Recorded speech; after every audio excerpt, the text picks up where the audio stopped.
All right, let's head down under and explore Australia, a land that's way more than just kangaroos and koalas. It's actually got this geographic title that no other place on Earth can claim.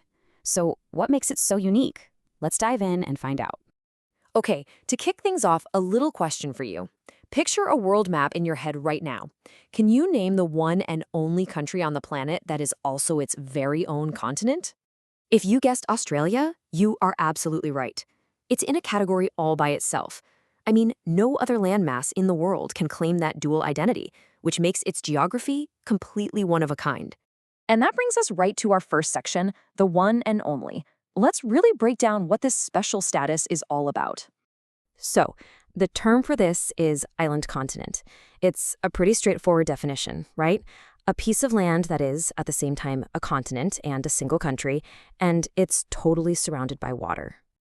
And this isolation is really the key. I mean, look at it. Australia is completely boxed in by water. You've got the Indian Ocean to the west, the Pacific to the east, and the Southern Ocean down below. It's truly an island, just on a continental scale. Now, this unique geography leads to something else.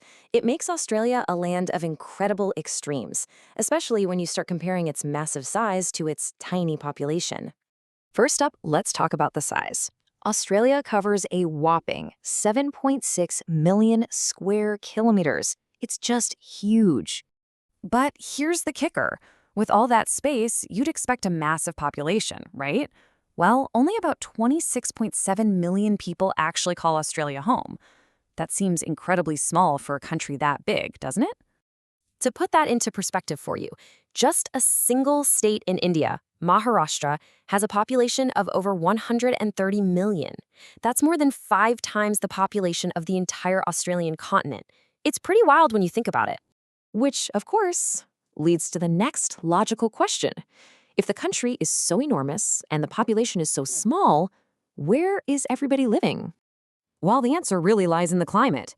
A staggering 2/3 of the continent is desert. This huge, dry center means the population isn't spread out at all. Instead, pretty much everyone is concentrated in cities along the coast, in places like Sydney.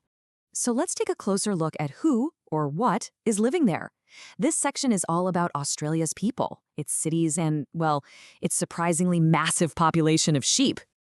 So here's a really important point. Even with that sparse population, Australia is a highly developed and urbanized nation.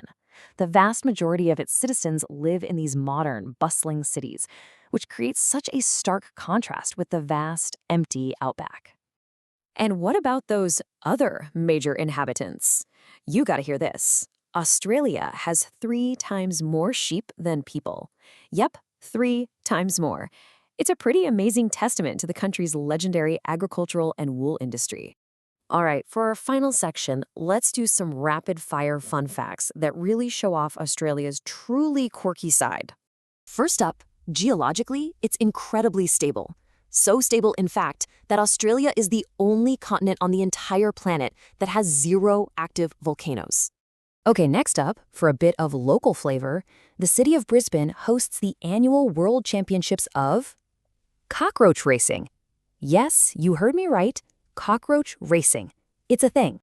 And finally, just to circle back to its incredible scale, despite that small population we talked about, Australia is the 6th largest country in the world by land area, a true giant. So there you have it. Australia is a continent, a country, and a land of wild extremes. You've got these vast empty deserts and bustling coastal cities, unique geology, and some peculiar traditions. It's a place that's just defined by contrast. And that leaves us with one final thought. What about the island continent surprises you the most?